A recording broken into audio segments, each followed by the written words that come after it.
क्योंकि वह किसी गरीब, किसी दलित, किसी अल्पसंख्यक परिवार का बच्चा नहीं, वो प्रदेश का बच्चा था।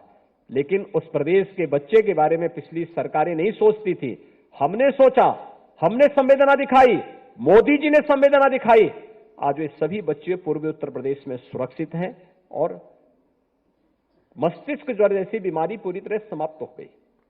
हमारे पास पहला अनुभव मस्तिष्क ज्वर को पूरी तरह समाप्त करने का था और वही प्रबंधन हम लोगों ने कोरोना में भी लागू किया, तो वह भी सफलतापूर्वक आगे बढ़ा और सफलतापूर्वक उसको आगे बढ़ाने के बाद हम लोगों ने फिर प्रदेश में अंदर पोषाहार की क्वालिटी को भी आगे ठीक करने का काम किया और उत्तर प्रदेश संभवतः देश का पहला राज्य है जिसने पोषाहार की व्यवस्था महिला स्वयंसेवी समूह को दे करके, आंगनबाड़ी के साथ उनका संबंध जोड़ करके और उन्हें इतना सशक्त बना दिया है कि अब हर गांव में ही, हर जिले में ही ये पोषाहार बनेगा और जिले में ही वितरित होगा, समय पे वितरित होगा। इसकी क्वालिटी की जांच होगी और ये क्वालिटी की जांच होने के साथ ही मातृ मृत्यु दर और शिशु मृत्यु दर को भी कमजोर यानी कम करने,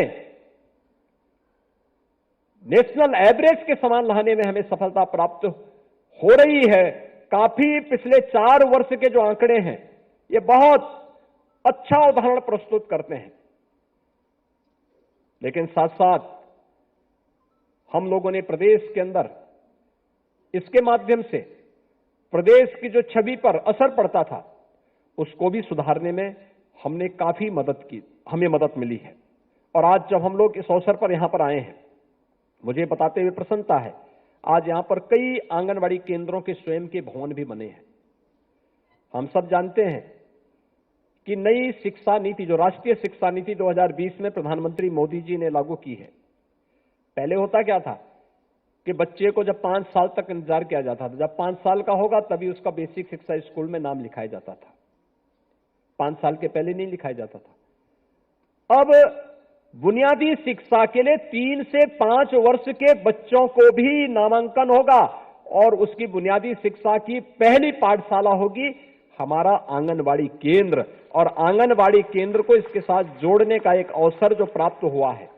आप देख सकते हैं, जो यहां पे एक छोटी सी डॉक्यूमेंट्री अभी दिखाई जा रही थी, आंगनबाड़ी जाती है, गांव में देखती है कि मैं 34 साल मुझे कार्य करते हुए हो गए, लेकिन मेरी उपलब्धि क्या है। वो अपने को पूछती है कि मेरी उपलब्धि क्या है, लेकिन जब अपनी उपलब्धि के रूप में देखती है कि जिन बच्चों को मैंने पाला पोसा, जो कुपोषण से मुक्त करके उसने कुपोषित से सुपोषित किया, उन बच्चों को होनहार, फलते फूलते हुए आगे बढ़ते हुए, अपनी घर गृहस्थी को आगे बढ़ाते हुए, जीवन संग्राम में आगे बढ़ते हुए उनको देखती है तो उसको संतुष्टि होती है कि हां, ये मेरी उपलब्धि है, क्योंकि मैंने भी समाज निर्माण और राष्ट्र निर्माण में अपना योगदान दिया है।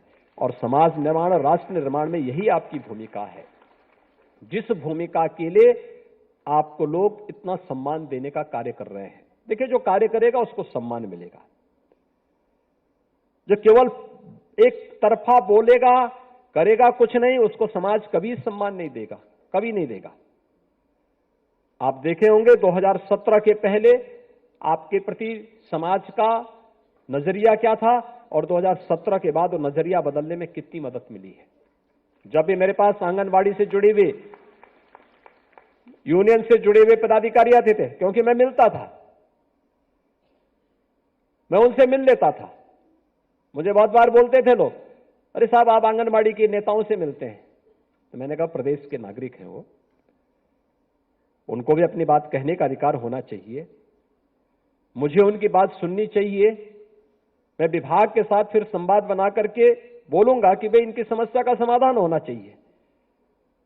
और मैं इस बात के लिए आपको धन्यवाद दूंगा कि 2018 के बाद आप लोग किसी भी आंदोलन के साथ नहीं जुड़े, नहीं तो उससे पहले रोज धरना, प्रदर्शन, झंडा, डंडा, यही सब एक आपकी पहचान बन चुकी थी।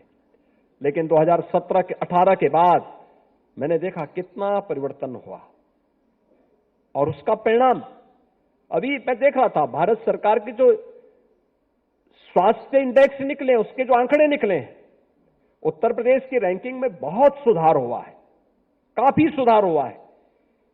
सुधार का कारण लोगों ने मुझसे पूछा, तो मैंने कहा भी देखिए, इसमें आंगनबाड़ी का भी योगदान है, आशा वर्कर का भी योगदान है, एएनएम का भी योगदान है, और ये तीनों मिलकर के अपनी अपनी भूमिका का जब ईमानदारी पूर्वक निर्वहन करने लग गए हैं, तो हम मातृ मृत्यु दर को भी नियंत्रित करने में, शिशु मृत्यु दर को भी नियंत्रित करने में हमें सफलता प्राप्त हुई है। और भी अन्य जो स्वास्थ्य के सूचकांक हैं, इन सबको हम लोग नियंत्रित करने में हमें सफलता प्राप्त हो रही है। आज मैं कह सकता हूं, कोरोना कालखंड में आपने, चाहे वह कुपोषित बच्चों का पोषाहार हो, धात्री महिलाओं माताओं का पोषाहार हो, या किशोरी कन्याओं का पोषाहार हो, उन तक पहुंचाने में अपना योगदान दिया है। लेकिन लगातार उसमें कुछ न कुछ सुधार भी किया, और इस दौरान प्रदेश के अंदर स्मार्टफोन वितरित भी हुए, और स्मार्टफोन से आप भी अपने आप को बता सकते हैं कि मैं कहां पर क्या कार्य कर रही हूं।